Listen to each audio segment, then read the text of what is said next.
Bismillahir Rahmanir Rahim.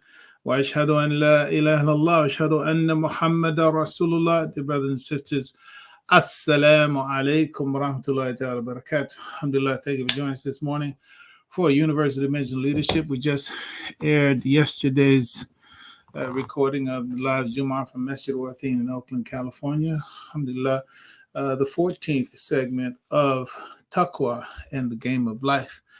And we are going to continue as per normal this morning with the help of Allah, grace of Allah, permission of Allah, and also with your contribution. Come on in. You got something to say to us? Punch one on your phone. Come on. We want to hear it. We want you to give. Don't be shy. Share what comes to mind for you, okay? Look forward to it. Alhamdulillah, all we ask, just be regardful of the fact that there are others in line. All right. 704. Who we got? Assalamu alaikum wa rahmatullahi wa barakatuh. Hey, my brother Rick.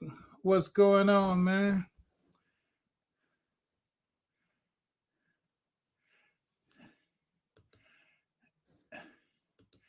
All right. Yeah.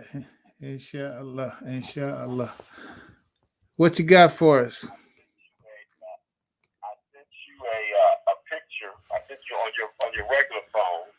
Okay. I'm not going to necessarily say it's the Sirah, but the book is called Revelation. Are you familiar with it?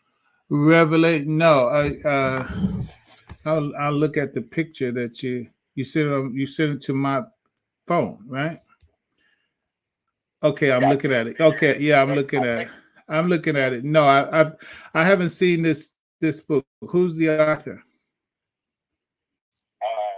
Wait a minute, I gotta get it out. Let me hold on just a second. Okay. I've been asked to post up some other names of. The author is Miraj Muhid. Let me spell it.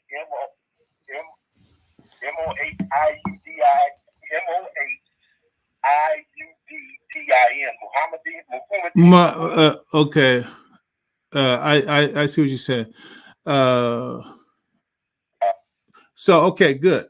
So the title of the book is Revelation. There seems to have a subtopic. I can't see the whole picture right now. Okay, so his name is Muhyiddin, Miraj Muhyiddin, and it's the story of Muhammad. Revelation, the story of Muhammad. Yes. Yeah. Now, a few goodbyes back, you had mentioned about actually picking up a book and reading it. This, that, and the other. I read a lot as it is, but I picked up your next one. Yes. Once I read the sister who actually borrowed the book from, she said, "Oh, if you like that one, you'll really like this one." And I said, "Okay, give it to me." And I picked it up. And when I picked the book up and started reading it, well, after you start getting close to the 70 club, I started wavering a little bit. But I found myself in the middle 2, 3 o'clock in the morning, whenever I could, consume material in this book. After reading this book, I don't think I could ever read Quran again in the same light. Allahu Akbar. It gives you a chronological order of sure that they came presented, the helpers, the immigrant, the whole thing, and it gives it in such the colors that it gives, the descriptions that are so vivid you don't see it. Okay, Allahu Akbar. You're right. The chronological order of a lot of surahs. For instance, it says the first surah that was received and the second surah was received and when and different things. So it makes it eminently readable.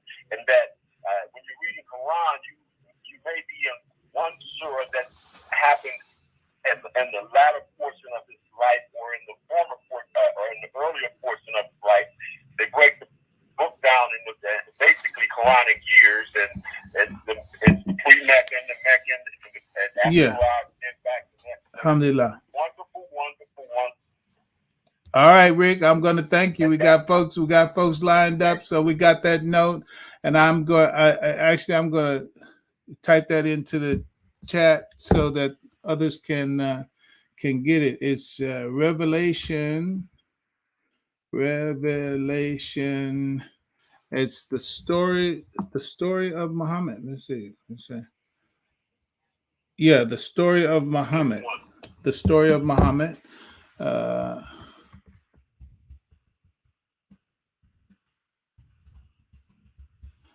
And it's by Miraj Muhyiddin. Thank you, sir. We're going to have to get to others on the line, all right? You're very welcome, sir. Have a blessed day. All right. Alaikum assalam wa rahmatullah. Yes, we can also mention that Dr. Sherman Jackson wrote the foreword to the book that Brother Rick just recommended to us. Alhamdulillah. All right, Imam Joel. Assalamu alaikum wa rahmatullahi wa barakatuh. Wa alaikum assalam, Imam, and to everybody in the class on the call. Real quick, first I want to say that I have and I can send it to you, the Gardens of the Righteous in PDF. Oh, okay. So, yeah. That can be distributed, so I'll send that to you. All right. Just too big to be an email, then I'll send it to you in a file, Dropbox, whatever. Fantastic. But, also, as well, when you brought up the one soul, mm-hmm. and I thought about the fact that when we have I grow up rap fan, UTFO, lost Kango Kid, passed away from some cancer over the last 24 hours, and I felt it because I was following on social media, I was watching this battle, I was watching that, and it just hit me, never met him, and I thought about the when something good happens, you feel it even if you don't know the people, the person or the people or the situation, and when it's something bad, you feel it. And I thought about that connection of the one soul. And then I thought about it, and I wanted you to kind of I know what you're doing, but I want you to expand. If the purpose of that feeling is the fact that we can have that feeling of Muhammad the Prophet, peace and prayers be upon him, and having that understanding of not necessarily the physical aspect of it, but the spiritual and the emotional aspect of it, of having that connection to him to see where he elevated to, we can elevate to. Yeah. So how we're talking, and it's like we're talking, and he's like, I feel you on that. I really feel you on that. Yes. That's how I think we have to get to when it comes to the Prophet Muhammad sallallahu alaihi wasallam. Yeah. So I just wanted to put that out there, and so that's what was hitting me. So Allahu Akbar. Alhamdulillah. I'm a brother, man. All right, shukran. All right. Assalamu alaikum. Alaikum assalam. Hey, and look at that O in that word and do some work on that, and then get back to me. Yes, sir. All right, because that's a gate. It's a gate, and it opens up the rest of what was suspected. It's like, okay, confirmed. All right, forgive me, everybody. That's an insider thing with me and the Imam. All right, got you. Assalamu alaikum. Wa alaikum assalam. All right, alhamdulillah. Brother Mark, assalamu alaikum wa rahmatullahi wa barakatuh. Alaikum assalam wa rahmatullahi wa barakatuh to you, Imam Fahim Shoaib, and your very astute listeners, Mark Shahid from the STL, Gateway City of St. Louis, in the Show Me State of Missouri. I want to say alhamdulillah, praise and thanks belongs to Allah first and foremost. Once again, a very excellent khutbah indeed. I really enjoyed the recap that you gave the previous khutbahs in terms of Islam, the game of life, and now going into the Taqwa. Let me also a belated happy birthday to you, Brother Imam. Last week I was a part of the Time to Be Grateful, and I did enjoy your and the other couples' presentation on Time to Be It was excellent. It was really excellent. So, so many things that was said that you gave. Don't have time to make any commentary on that. But one of the things that really struck me in terms of a Sahih Hadith, as you well know, the Prophet Muhammad sallallahu alaihi wasallam said that marriage is one half of our deen. Or, we know that the root meaning of deen is debt. And the way I translate that is one half of the debt that we owe and we have to pay. But then the Prophet Muhammad, and oftentimes we'll just hear that, but we don't hear the rest of the commentary that the Prophet gave in terms, and let them be consciously regardful of their Lord. And so let's take back to Taqwa, this translates to Taqwa. Absolutely. How that relates and everything. And as you were saying in your khutbah, when we pray, we can't just pray and then just wait or delay in terms of our prayers going to be answered as if and though UPS or FedEx is going to deliver for us. So that the work, the effort that has to be put forth with the prayer to bring about the reality. So once again, it's that acronym that I like to use: prayer paving roads around your efforts routinely. And Allah tells us that in the Quran 53:39 that the human being can only get what they consciously strive for, what it means they put forth effort and work for. And then it says it's only will be made manifest. I'll stop there. All right. Always I enjoy this khutbah that you give each and every Friday, and then having a follow-up in terms of commentary. Thank you. Allah continue to bless you and us. All right. Assalamu alaikum. We've been calling on you in a little bit because we're kind of accelerating on that Muslim marriage makeover. So the next two would be peace and love. All right. Allahu Akbar. Allahu Akbar. Sound like who's that brother on Soul Train? Love what? Dark, love, peace, and soul, right? Rahim. Yeah, I forget about that. So I saw you. I see you used to watch it too. Man, I mean, come on now. You know we were stuck on that. Plus, I was a boogaloo anyway. He's transitioned. But he used to, and he said, so it's been a total blast, honey. See you next week with much love, peace, and soul. That's right. All right, shukran. Thank you very much. Thank you. Alhamdulillah. Assalamu alaikum. Alaikum assalam wa rahmatullahi wa barakatuh. Yeah, shoot, that Soul Train line has become a part, at least in the quote unquote baby boomers. It is the Soul Train line. That's iconic. It's like, it's like it's as likely to happen at in a wedding scenario among us Muslims and non-Muslims as somebody breaking out with what's that dance we always do? That whatever the line is. It's been so long. Y'all know what I'm talking about. So yeah, that's a part of our fabric. Imam Asma, assalamu alaikum wa rahmatullahi wa barakatuh. Wa alaikum assalam, brother Imam, and to everyone else on the call.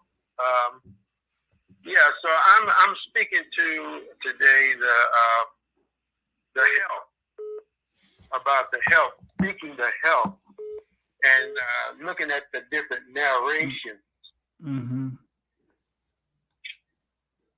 Hold on for a second. I'm sorry. You got issues? Real quick, because you're actually live. So what's up? All right, so it must have been an accident. The word in the Quran when Allah says "Qul," and it's coming in the command form, as it was with the first beginning of the revelation. And so when we repeat what Allah has given, even in that command, "Qul," Mm-hmm. Is there some direction? Is there some direction for help? And say, for example, the four cools, Mm-hmm. or I have one surah, ayat 6, ayat 161 to 165, Mm-hmm. and Allah says in those verses, cool. So anyway, those are also that's a question and a statement. Help when you respond to that command. Yes. Yes. Mm-hmm. Yes. Yeah. I agree. Yeah. So that's the statement. So And, okay, and what then that as what? far as like Hold up, Imam. Tell me the number of that chapter. You say? What number was the chapter? 6. And then the chapter 6 161 to 165. Okay, 161 to 165. Okay, Yeah. so okay, you so want he me said, to give you the context of it. I'm just looking at it because I just wanted to be sure that you're saying that Allah said He said "cool" several times in that set of verses, correct? Exactly. Okay, exactly. good. I got I think it's about 3 times. I got you. Okay, and then for that matter, when you go to like the Corpus Quran and you look up that word "cool," all of those are commands. Or if you're even reading when Allah is telling you a narration and He said and He said such and such and such. There's direction in that root word for "cool" that is specific. It's not abstract. Alhamdulillah. That's beautiful. Specific. Yeah. That's beautiful. Yeah. Alhamdulillah. Yeah. So anyway, that's my part. And then the last thing is that when we talk about the stories and the narrations, and there are actually events and different situations that brought on the revelation. Yes. You know, there was a certain situation that brought on that first cool. Yeah. The state that the prophet was in when he was in the cave. Yeah. And the answer came. Yeah. It was cool because he was in a certain situation. So we have to wait. Hold up. Okay. So okay. no cool came to the prophet with the first revelation. Oh, it wasn't? No. It just started Iqra. So it was a command to use. It was a command to vocalize. It could be read that way. You know, Iqra, it means to proclaim. You could say that it means to say, but if I'm saying something versus proclaiming something, a little bit different. So there's some semantic element to it, but I just want to be clear that Oh yeah, that is true. That was an intuitive response. Okay. All right. No, it implied. Okay. Implied. That implied. Yeah. Right. No, I'm with you. Exactly. I'm with you. Yeah. You usually on the right field. You know, you're not out of bounds yet, brother. You good. Okay. All right. Okay.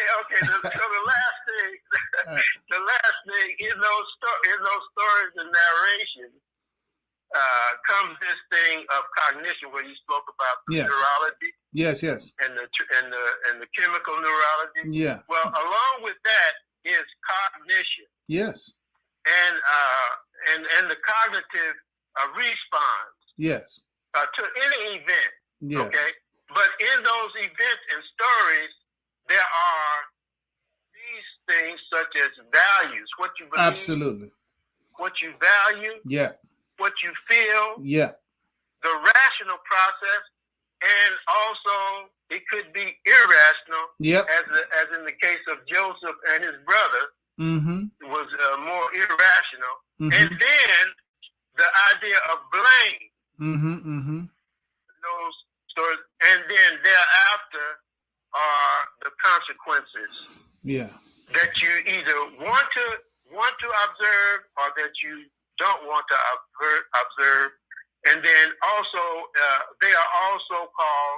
they can be called, like in psychology, they use vignettes to show what either a moral or immoral action comes up in a different situation. All right.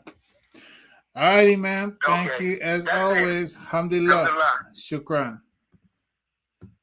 Assalamu You're alaikum. welcome. Assalamu alaikum. Wa alaikum assalam. Alhamdulillah. Rabbil Alameen. Thank you all. Alhamdulillah. There's always such richness coming from our blog talk and Facebook and YouTube family, and a clear understanding family. I guess I can say it like that. Yeah. Let's go on. So what I decided to do today. Let's walk through a couple of things. It's something of a recap as well. We'll just cover as much as we can based on the time available to us. And again, if these slides don't switch up, Blog Talk, you with me, I'll try to be clear in my expression so that you can get the picture in your mind if need be. But let's go ahead with this. The foundation for the class and the subject itself is Surah 91, ayah 7 through 10. Same theme, Taqwa and the game of life. By the soul in the proportion order given to it, or its place within the system of reality and its enlightenment as to what would benefit it, what would harm it. Truly, he succeeds that causes it to grow, and he fails who corrupts it, is an expression of it. We would wind up walking through each word, every word in there, mashallah, has deep teaching, but we're not trying to do it that way. We're focusing on one particular aspect, and it is the aspect of the role of taqwa in all of this, in as it relates to our reality. That's the whole subject itself. Even though we're at 14A, we give the subject 1 Friday and then 1A Saturday, 2 Friday, 2A Saturday. So we're at 14A. So you have some idea that this subject matter has been addressed in 28 units so far.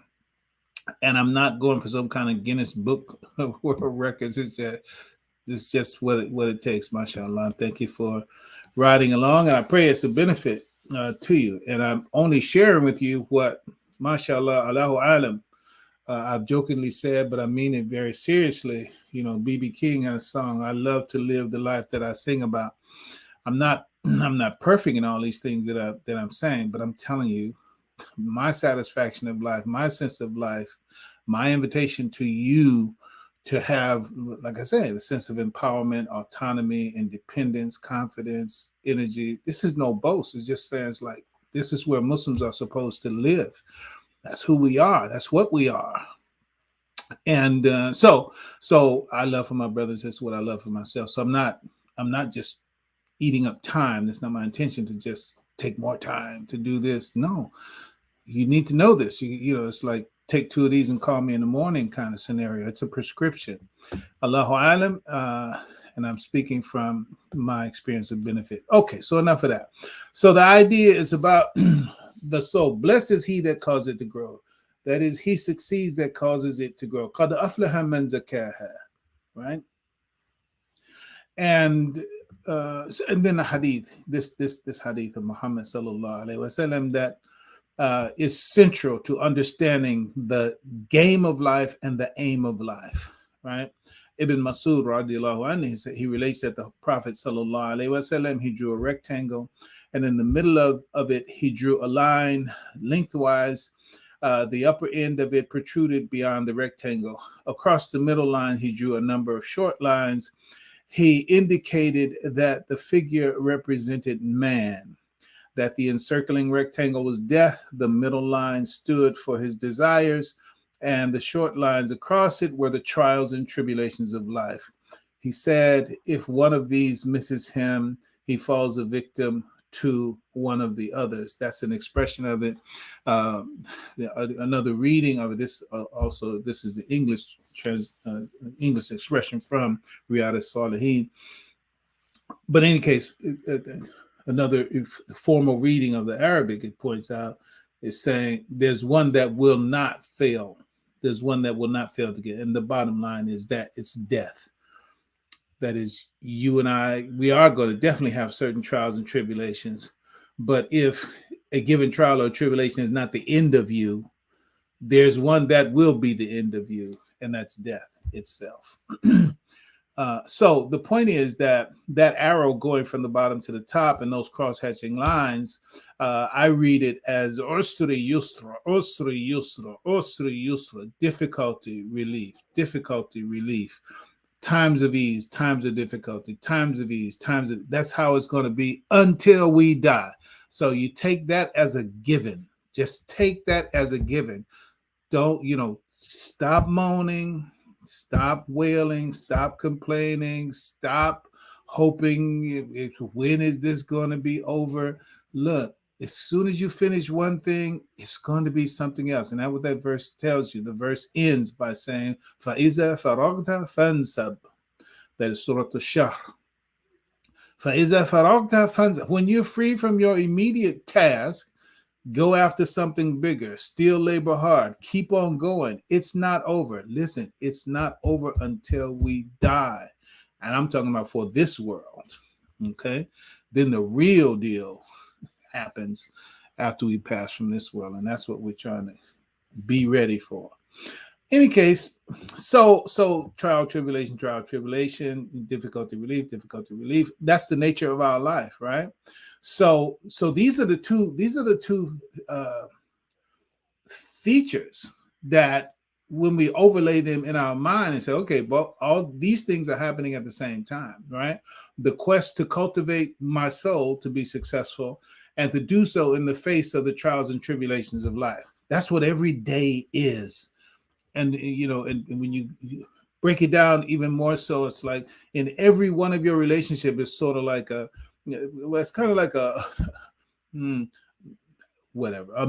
mini moment, right?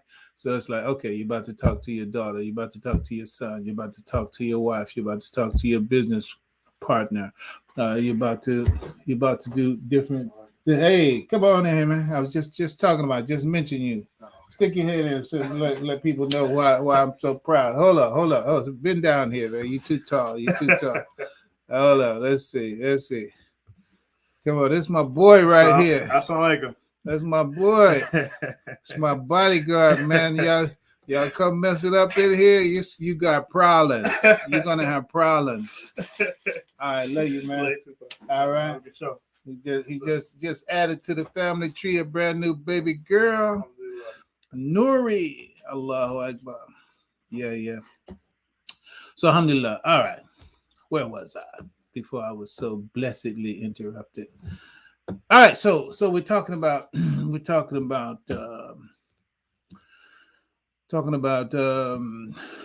life, the nature of life. All right.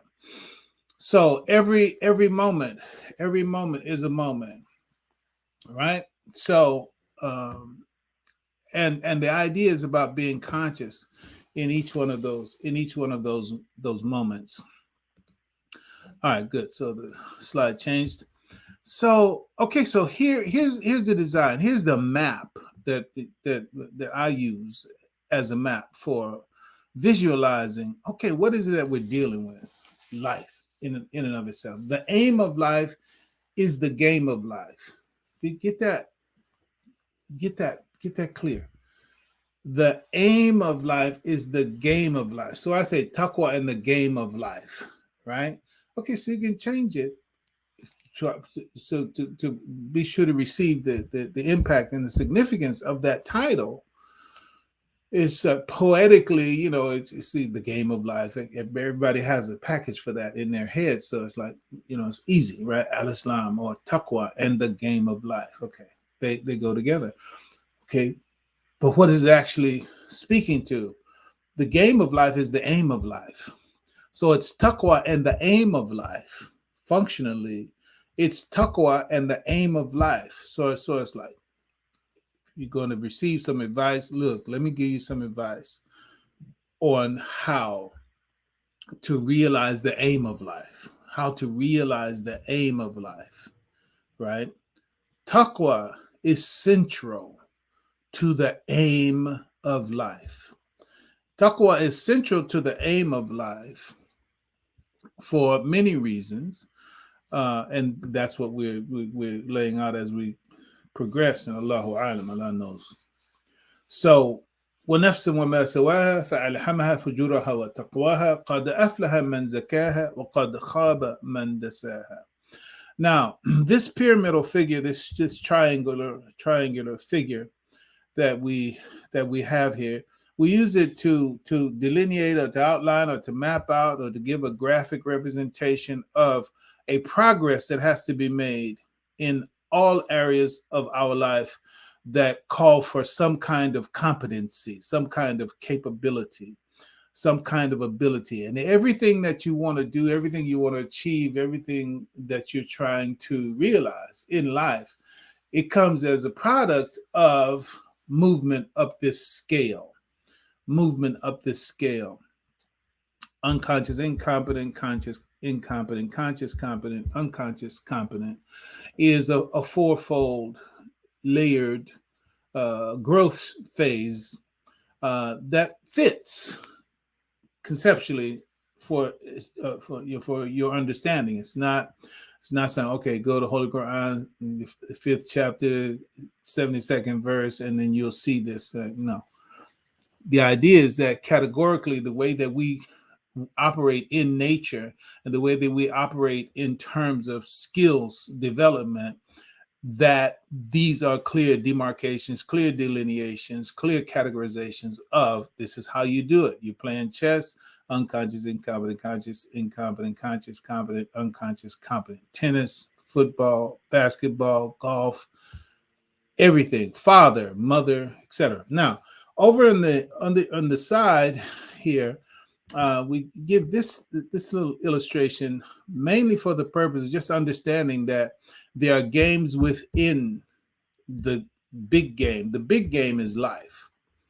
The big game is life, right? But inside the big game of life are smaller games. And as we said, for every name, there's a game. For every name, there's a game. So in my illustration that you have there, each one could be replaced by father, mother, sister, brother, businessman, teacher. It just doesn't matter. So I'm just illustrating it to say that all these games are played inside of the bigger game, which we call the meta game. Al-Islam shows you how to play the meta game. And the meta game is the way that you play all the games that comprise your life. The way that you play all the games that comprise your life. Hold on, I'm missing something very important here.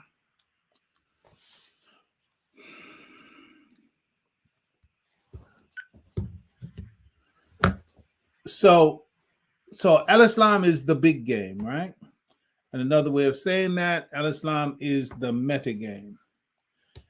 And Al-Islam and life is the meta game. Life is the meta game. And as the meta game, all the games that you play take place inside of your life.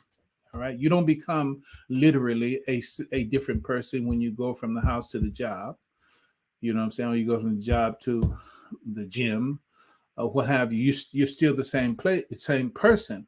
But as you change places and you change roles, then you also change games. But the metagame is still the same, because when you're at home, you're a Muslim. When you go to the job, you're a Muslim. When you go to the gym, you're a Muslim. So it's like you have to do each one of those in a manner that Al-Islam improves. If you're playing the Al-Islam game of life, if you're playing some other game of life, then you might be 2, 3, 4 different people, between the house and the job and the gym. But we don't do that, so we don't need to go further on that. So the idea is that you have many games inside the game of life, and in each one of those games, you still have to make the same progression. You have to make the same progression. Change the name, change the aim, change the game, but the progression is still the same. Yeah, I'm a poet. I didn't even know it. Okay, so the progression is still the same. All right. So as a father, you have to move up this scale. As a mother, you have to move up this scale. As a brother, you have to move up this scale. As an imam, as a teacher in the school, in the classroom, as a teacher of adults, as a teacher of children, whatever. It doesn't matter. As an investor, I think I've said that enough for people to get that. For every name is a game and has an aim, and that's it. All right. So for as far as the taqwa and the game of life, the aim of life, which therefore taqwa is a part of the meta game. Taqwa is the part of the meta game. I mean, one of the things that, of course, we think about meta and we think about the metaverse and we think about what's going on right now in, digital worlds and realms and the like. And you think about the special power, special weapons with special powers, right? But taqwa is the meta power, right? Taqwa is whatever that great thing is that carries force in this metaverse, right? It's taqwa. All right. So when Allah says فَأَلْهَمَهَا فُجُورَهَا وَتَقْوَاهَا فَأَلْهَمَهَا, and it's enlightenment as to what its fujur and its taqwa. Of course, Imam Muhammad has given us a very full teaching on that, and we are speaking to it in this context. This taqwa, speaking to it in this context, speaking to this verse in this context. So you have the fujur and you have the taqwa. How do they relate to this movement from unconscious incompetent all the way up to unconscious competent? The fujur, creation supported social logic, right?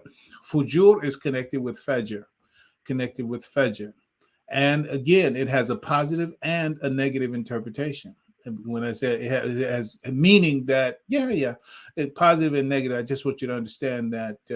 I want you to understand it in a yin and yang sense, not necessarily in a moral sense. The fact that statement about the word has a positive and negative meaning. So, one of the things that come to mind in Ramadan and Quran tells us to eat and drink until the black thread becomes distinct, the white thread becomes distinct from the black thread. And so there were those who thought that it was speaking specifically to the literal black and white threads. No. It's speaking to the thread of the day and the thread of the night, that balance, or that line that comes about at the dawn, And what's happening is the sun is coming up, and you have the rays of the sun that are coming above the horizon. And there's the true dawn and there's the false dawn. The false dawn is a dawn that when the light of the sun first begins to get to the horizon, there's actually a light that goes straight up. I think it's also called the tail of the fox. The light goes straight up. That's the false dawn. It's when that light spreads evenly across the horizon. That's the true dawn. And what's happening is a separation between the black and the white, the night and the day. The night, of course, the black, and the day being the white. And so this fajr is also, this fajr is also, it's a statement symbolically. It's giving the message of enlightenment coming after ignorance. Right? Consciousness coming after unconsciousness, right? Consciousness being white, unconsciousness being black, enlightenment being white, ignorance being black. Then also, again, it has this multiple interpretations. So it's like black is not just ignorance. Black is also faith. And then, but then After you move from faith, then you come into the science. Come into the science of what you believed in. So you believed in it, but you believed in it bil ghaib. Bil ghaib, it's unseen, it's dark, it's mysterious, it's unknown. But then when you come into the science of it, now you're enlightened. So now you have a distinction between what you before didn't know and now what you know. Okay, so the point is, Fujur is talking about the growth of competence. This growth of in this model, the growth of competence, right? Darkness is unconscious incompetence, right? You go all the way up to the top. Unconscious competence is it's speaking to this competence, and it is self-sustaining, right? Self-sustaining. You don't have to, like the conscious competent. The conscious competent is someone you have to keep paying attention, or you're going to get it wrong, right? But no, once you get past that level, the next level is you don't even have to think about it. Unconscious. You don't have to think about it, and you still get it right. That's mastery. That's mastery. Okay, so that's the idea. The idea is to come naturally to the peak of whatever it is. Remember, for every one of those games, what about being the father that is modeled for you by Prophet Muhammad sallallahu alaihi wasallam? Prophet Muhammad is the archetype. Prophet Muhammad is the top model. Laqad kana lakum fi Rasulillahi uswatun hasana. He is okay. That's what you're aiming at. That's the ideal, right? So you're striving to get there. Can you imagine somebody deceiving themselves and trying to deceive others as to believe, to make the viewer believe, yeah, I'm on that level. Yeah, I'm that kind of father, like Prophet Muhammad, right? And most time they try to do it just through the dress. They just try to do it through the dress. It's like, yeah, can't you see? Can't you see I'm Muhammad? Any case, so the point is, this movement, this fujuraha is speaking to that growth, the growth in competence mentioned here in this scale, and then also it also means growth in rational potential, right? So it's like, again, the darkness to light. So if I had this animated, you could have a sun. Yeah, you can have a sun rising and rising and rising up through this level. First, it was potential, all right, dark, and then it gets brighter and brighter and brighter until it's fully illuminated at the top in every category. So that's when when you wind up with those who are the greatest of all times, as is mentioned.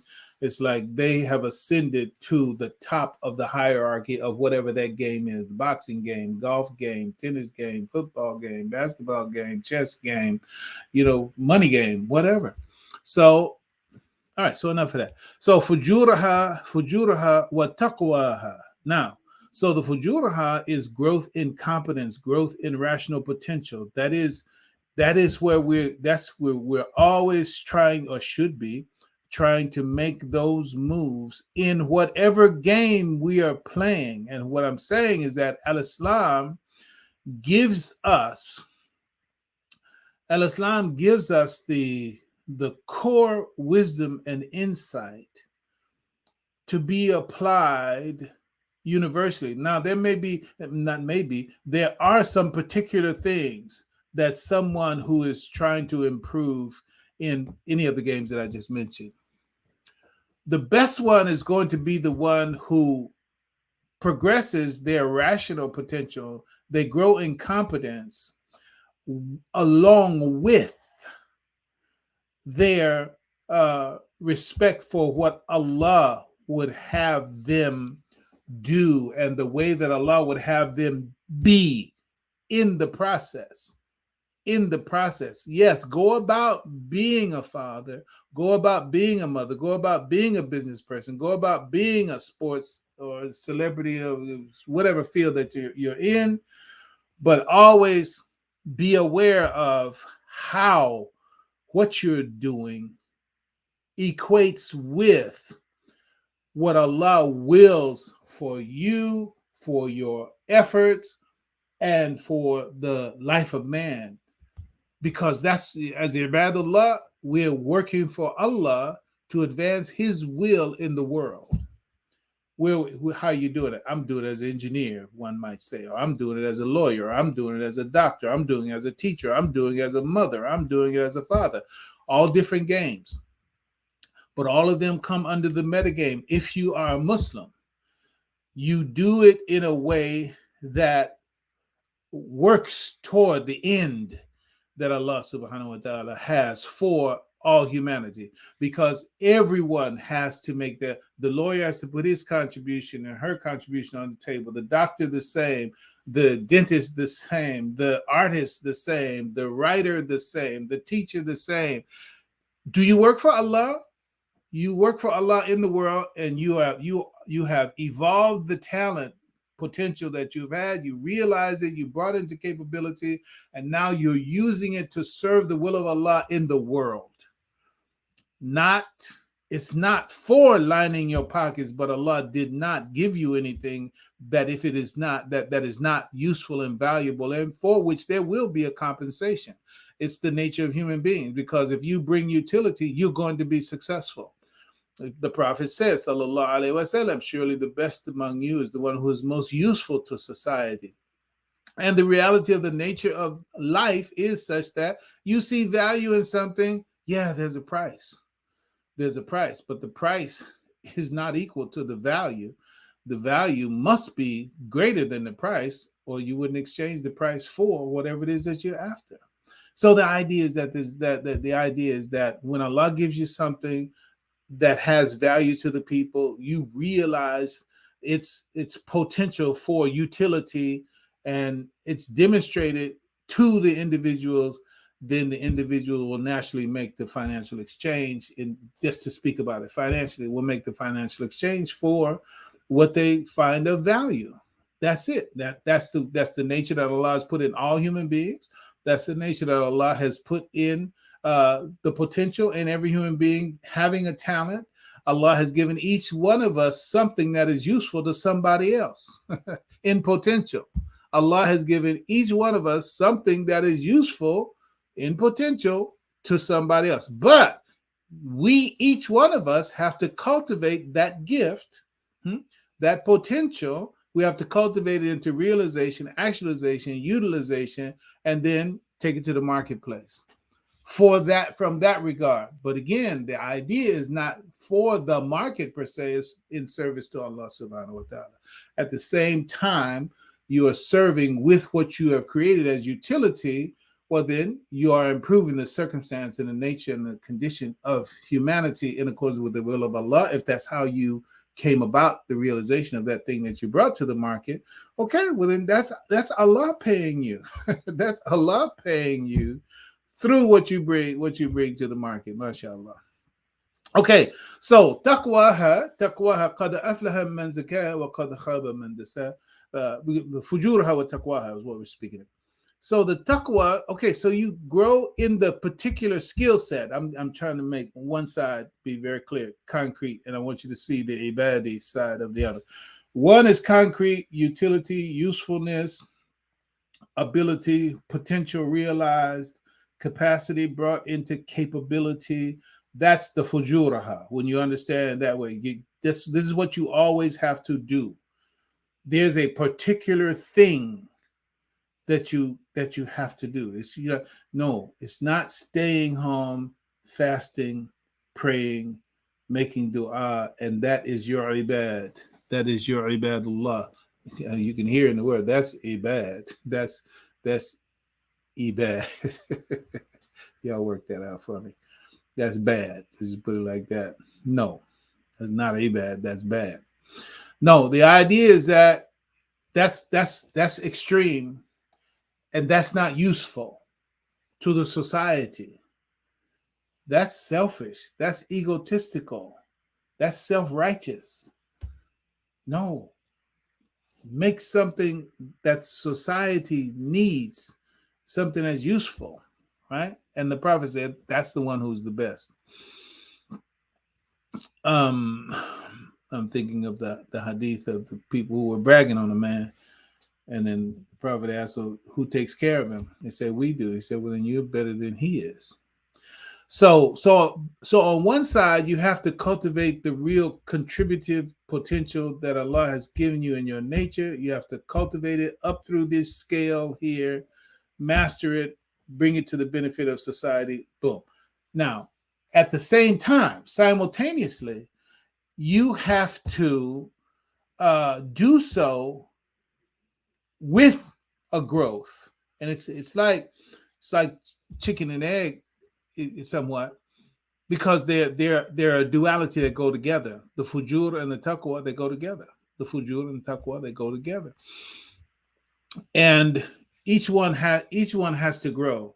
And as each one grows, it also contributes to the other, right?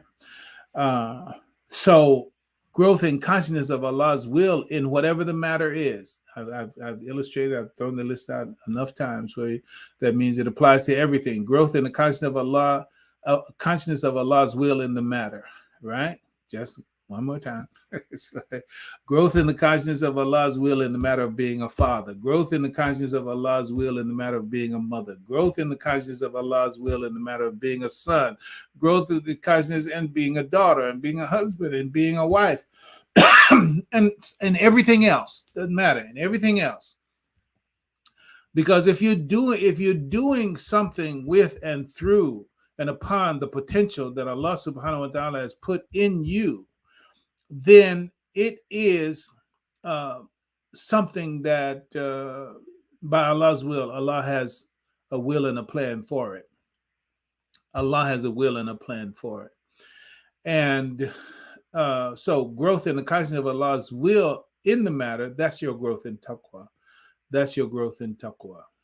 Right. So when you grow in consciousness of it, and then it's also a growth in conscience. A growth in conscience. Imam Muhammad said integrity is conscience in all aspects of your life.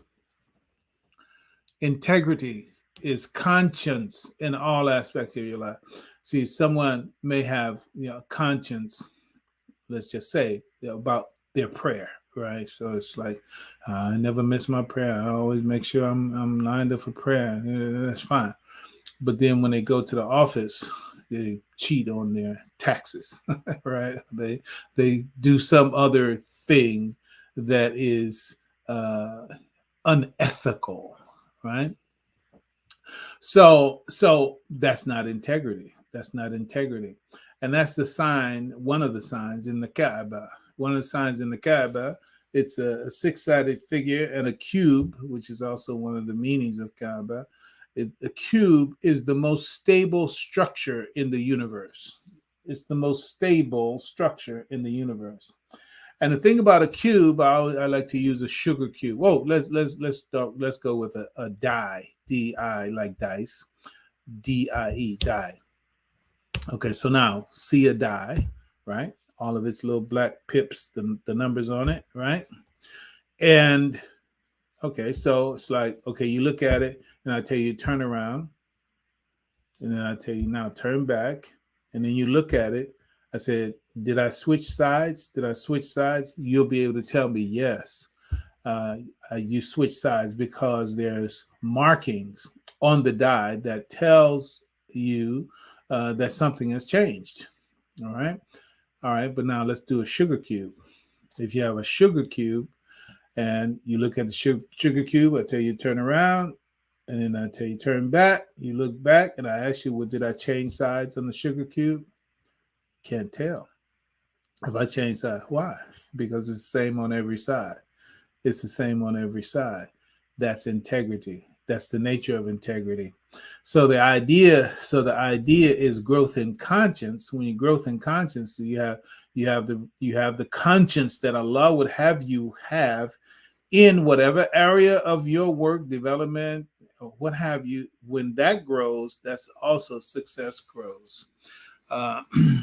There's I don't have the full reading on this particular story, but the point is that you may think that you got away with something, right? You think you got away with something, but no, you didn't get away. There's no getting away from the qadr, the rule, the law, the design of Allah subhanahu. There is something that we suffer whenever, whether we feel it or not, sense it or not, experience it directly and or immediately or not. Every violation of our values and the order and the plan of Allah subhanahu wa ta'ala, there's a demerit of sorts, there's a consequence of sorts that goes along with it. And as we grow in conscience increases our resistance to those things that are contrary to Allah's will in that matter. Those things that are contrary to Allah's will in that matter, again, go back to the list. Those things that are contrary in the will of each one of those, then you should have a conscience. Have a conscience to go with each name, conscience to go with each aim. All right? Father conscience, mother conscience, brother conscience, sister conscience, business person conscience, blah, blah, blah. That's it. So you have to do both of them. You have to do both of them. You have to grow in competence in particular skill areas for utility. You have to grow in your knowledge, the fundamentals of knowledge in that regard. Those are concrete, right? In a manner of speaking, the taqwa, though it's concrete in terms of its actuality, but it's also more abstract and spiritual and the like. So skill set development, but also moral and spiritual development at the same time and in relationship to skill set development, right? So think of all the professional fields, you're an accountant, you're an attorney, you're a doctor, you're an engineer, etc. Think about how there's so many ways to lose integrity in those fields. We've seen them. Just look at the headlines, right? Those people, the doctor did this and the engineers did that and so it's like they lacked conscience. Even though they qualified to be in the field, lacking that conscience caused them to cut corners, which leads to disaster in so many others' lives, of course, and their lives as well.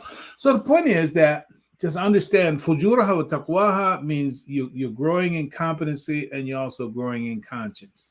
I'm abbreviating it. And you're growing, that's what you have to do. Now, the aim of the metagame of life, which is al-Islam, is to do all this in the midst of the trials of life and against the works of shaitan, right?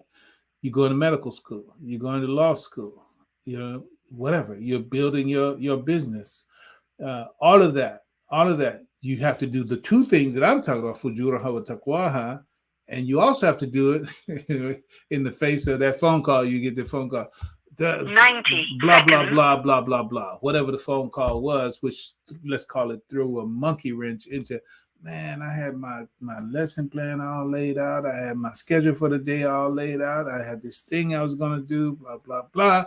Now, here come this thing now. Just shot a big hole in my plan, right? Okay, well, it's not over. You just have to do it in the face of that. 60 seconds. Right? That's the whole life happens thing, right? But then you have the shaitan who also whispers and invites you, you don't need to do that right now. Who else is doing that right now? Why you?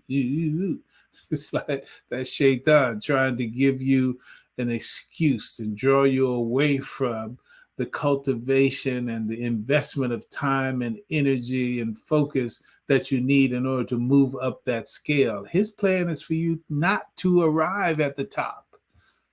And you got to be able to, in the midst of all that. So you have to just do this fujuraha, taqwaha, in the face of life that happens that aren't on your schedule, right? Especially you have very young children.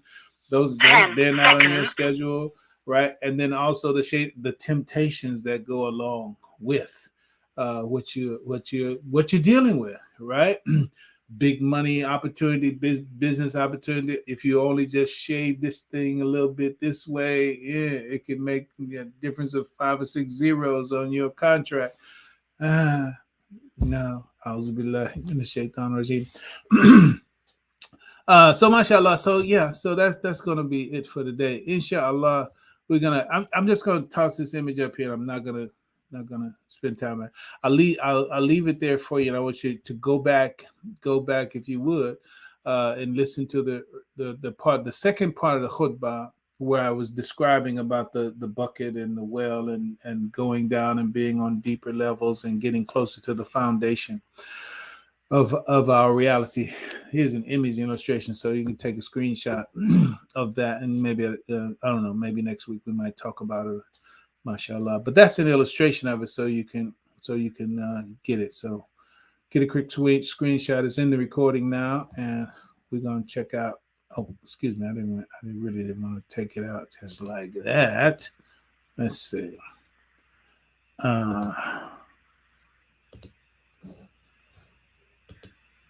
Okay, there it is.